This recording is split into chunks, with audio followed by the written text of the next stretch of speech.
For more on what's moving the markets right now, we want to bring in Mona Mahajan. She is senior investment strategist at Edward Jones. And Mona, thanks for coming in. Awesome to be here. We've been talking about NVIDIA and the halo effect, and you think this technology rally is really warranted. Yeah, you know, it's interesting. Mega cap tech has delivered this quarter. And keep in mind, in this higher for longer rate environment, what we're seeing is not only can these companies, they have fortress balance sheets, reinvest in their businesses, they also they don't have to tap the debt market. So they are delivering value back to shareholders, whether it's buybacks, whether it's dividends. And by the way, they are getting a higher rate on their cash as well. So this is a pretty good, almost defensive story in the higher for longer environment. But we also have this secular bull market in AI that is underpinning some of the bull market in the broader economy as well. Yeah, that's what I think is really interesting. You still think that this is broadening out, and this is the rest of the stocks that maybe don't catch up, but start to feel some of the gains as well. Yeah, I think certainly from an AI perspective, what we're seeing right now is the enablers of AI, the semiconductor stocks. They have really kind of taken the bull by the horns. They are the first to see the price appreciations. As we think about where the productivity gains are felt, whether it's financial services, whether it's healthcare, those sectors, those parts of the market, we think will benefit as well. By the way, as we look towards the back half of the year, if we're looking at Fed rate cuts, if we're looking at better earnings from those parts of the market, another couple of catalysts that can help as well. Okay, but the by the way on this is there are plenty of Fed officials who are saying, yeah, I don't see any Fed cuts the remainder of this year. The minutes yesterday sounded like they are definitely raising the bar. Even Jay Powell himself has sounded like the case for a cut is going to be much tougher to make. Yeah, I think, you know, certainly we also think the bar for a rate hike is pretty high.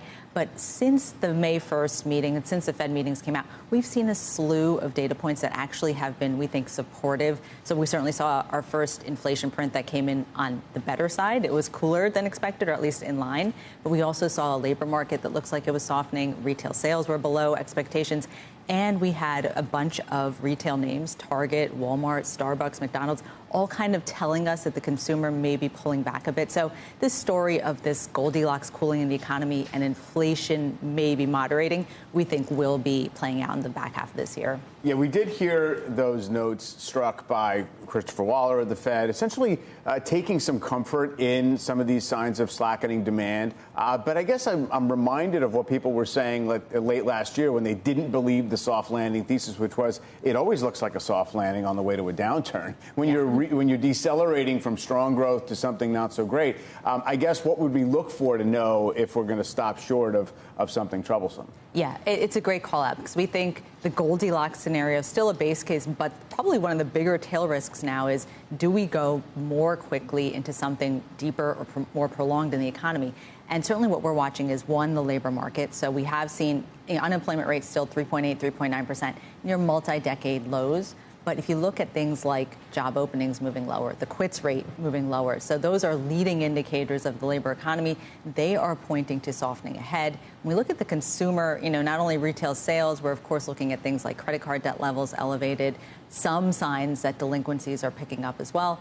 All of those signals still coming from the lower end consumer, so not much of a broadening out to the broader economy, broader consumer.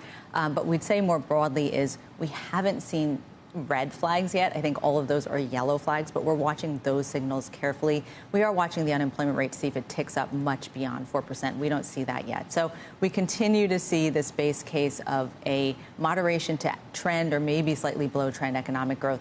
But by the way, that's good for inflation as well.